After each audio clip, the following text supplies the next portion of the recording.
ദൈവനാമത്തിന് മഹത്വമുണ്ടാകട്ടെ. ഇന്നത്തെ നമ്മുടെ ചിന്തയ്ക്കായി ലഭിച്ചിരിക്കുന്ന വേദഭാഗം എബ്രായർക്ക് എഴുതിയ ലേഖനം 4-ാം അധ്യായം 12-ാം വാക്യം. ദൈവത്തിൻ്റെ വചനം ജീവനും ചൈതന്യവുമുള്ളതായി ഇരുവായ്ത്തലയുള്ള ഏത് വാളിനേക്കാളും മൂർച്ചയേറിയതും പ്രാണനെയും ആത്മാവിനെയും സന്ധിമജ്ജകളെയും വേർതിരിക്കും വരെ തുളച്ചു ചെല്ലുന്നതും ഹൃദയത്തിലെ ചിന്തനങ്ങളെയും ഭാവങ്ങളെയും വിവേചിക്കുന്നതും ആകുന്നു.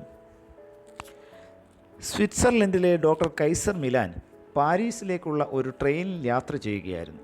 അദ്ദേഹത്തോടുകൂടെ യാത്ര ചെയ്തിരുന്ന ഒരു നിരീശ്വരവാദി തനിക്ക് ബൈബിളിലും ക്രിസ്ത്യാനിത്വത്തിലും യേശുവിലും വിശ്വാസമില്ലെന്ന് പറയുകയുണ്ടായി. ഈ നിരീശ്വരവാദി ഉന്നയിച്ച ചോദ്യങ്ങൾക്കെല്ലാം തിരുവചനത്തിൽ നിന്നും ഉടനുടൻ വാക്യങ്ങൾ ഉദ്ധരിച്ച് ഡോക്ടർ മറുപടി കൊടുത്തു.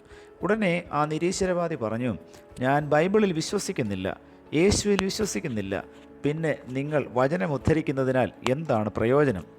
ഉടനെ ഡോക്ടർ ഇങ്ങനെ മറുപടി പറഞ്ഞു, നിങ്ങൾ എന്നെ വിശ്വസിക്കാഞ്ഞതിൽ നിങ്ങൾ നിങ്ങളുടെ പാപങ്ങളിൽ മരിക്കും എന്ന് കർത്താവായ യേശു പറഞ്ഞിട്ടുണ്ട്.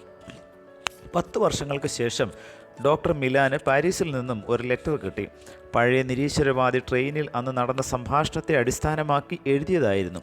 നിങ്ങൾ വചനമെന്ന വാൾ ഉപയോഗിച്ച് എന്നെ പല പ്രാവശ്യം വെട്ടി. ഓരോ പ്രാവശ്യവും ഞാൻ തെറ്റി ഒഴിയാൻ ശ്രമിച്ചു. ഞാൻ നിങ്ങളോടല്ല, ദൈവത്തോടാണ് മത്സരിക്കുന്നതെന്ന് എനിക്ക് ഒടുവിൽ ബോധ്യമായി.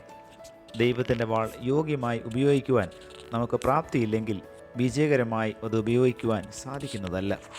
ദൈവവചനത്തെ ഭൂമിയിലുള്ള പല വസ്തുക്കളോടും ഉപയോഗിച്ചിരിക്കുന്നതായി വചനം പഠിക്കുമ്പോൾ നാം മനസ്സിലാക്കുന്നു.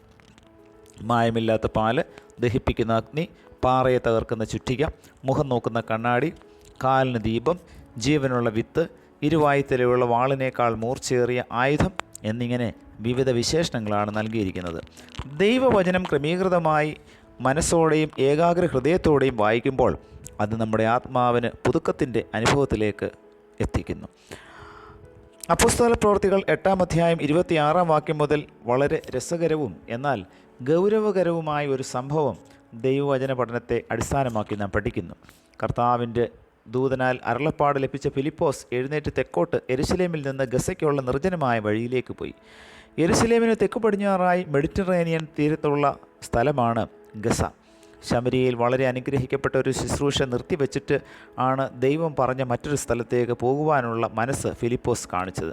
എത്യോപ്യൻ എന്ന ജനസമൂഹം ഇന്ന് പാർക്കുന്നതിൻ്റെ കുറേ കൂടെ വടക്ക് ഭാഗത്തായിരുന്നു അന്ന് താമസിച്ചിരുന്നത്. അക്കാലങ്ങളിൽ രാജകൊട്ടാരങ്ങളിൽ ഷണ്ണന്മാരെ ജോലിക്കായി നിയോഗിക്കുക പതിവായിരുന്നു. ഫിലിപ്പോസ് കണ്ടുമുട്ടിയ ഈ ഷണ്ണൻ കന്ദക്ക എന്ന എത്യോപ്യ രാജ്ഞിയുടെ ഒരു ഷണ്ണനായിരുന്നു. ഇയാൾ മഹാനും രാജ്ഞിയുടെ സകല ഭണ്ഡാരത്തിനും മേൽവിചാരകനും ആയിരുന്നു. ഈ മനുഷ്യൻ ജീവനുള്ള ദൈവത്തിൽ വിശ്വസിക്കുകയും വളരെ ദൂരം യാത്ര ചെയ്ത് യെരുശലേം ദേവാലയത്തിൽ ആരാധനയ്ക്കായി വരികയും ചെയ്തു. അന്യജാതിയിൽപ്പെട്ടവനായിരുന്നുവെങ്കിലും വിഗ്രഹാരാധനയും ദേവന്മാരെയും ഉപേക്ഷിച്ച് ഇസ്രയേലിൻ്റെ സത്യദൈവത്തെ ആരാധിക്കുവാനായി അവൻ മനസ്സ് കാണിച്ചു.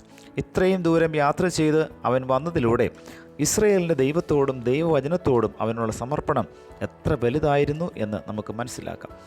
ആ സംഭവം നാം വായിക്കുമ്പോൾ ആ ഷണ്ണൻ യെരുശലേമിൽ നമസ്കരിപ്പാൻ വന്നിട്ട് മടങ്ങിപ്പോകുന്ന വഴിയാണ് തേരിലിരുന്ന് യെശയ്യാ പ്രവാചകൻ്റെ പുസ്തകം വായിച്ചത്. സത്യം അറിയുവാനായിട്ടുള്ള ശ്രമത്തിൽ ആരാധന കൊണ്ട് മാത്രം അവൻ തൃപ്തി അടഞ്ഞില്ല.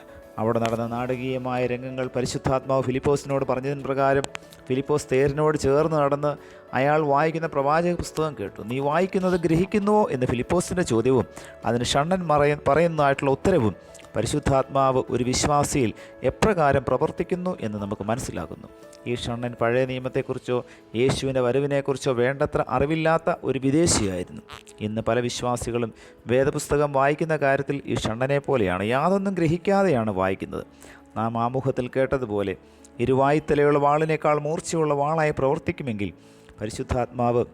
പരിശുദ്ധാത്മാവിൻ്റെ സാമീപ്യം വചന പഠനത്തിൽ നമ്മോടൊപ്പം ഉണ്ടാകണം. പ്രാർത്ഥനയോടെയും താല്പര്യത്തോടെയുമാണോ നാം ദൈവവചനം പഠിക്കുന്നത്, അതോ നാമമാത്രമായ ഒരു ചടങ്ങാണോ?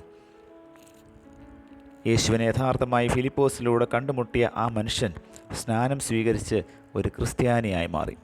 ദൈവവചനം രൂപാന്തരപ്പെടുത്തുന്നതാണെന്ന് ഈ വചനത്തിലൂടെ നമുക്ക് മനസ്സിലാകും. ഈ ഷണ്ണനെ പോലെ ഒരു പുതിയ മനുഷ്യനായി രൂപാന്തരപ്പെടുവാൻ നമ്മുടെ വചന പഠനം നമ്മളെ സഹായിക്കട്ടെ. പ്രാർത്ഥിക്കാം. പ്രിയ കർത്താവേ, എഴുതപ്പെട്ട വചനം ഞങ്ങൾക്ക് നൽകിയിരിക്കുന്നതിനായി നന്ദി. വചനം താല്പര്യത്തോടെയും സമർപ്പണത്തോടെയും പഠിക്കുവാൻ ഞങ്ങളെ സഹായിക്കണമേ. പരിശുദ്ധാത്മാവിൻ്റെ നിറവ് ഞങ്ങളിലേക്ക് പകർന്ന ഒരു രൂപാന്തരത്തിൻ്റെ അനുഭവത്തിൽ എത്തിച്ചേരുവാൻ ഞങ്ങൾക്കും കൃപ നൽകണമേ. പുത്രൻ്റെ നാമത്തിൽ പ്രാർത്ഥന കേൾക്കണം പിതാവേ. ആമേൻ.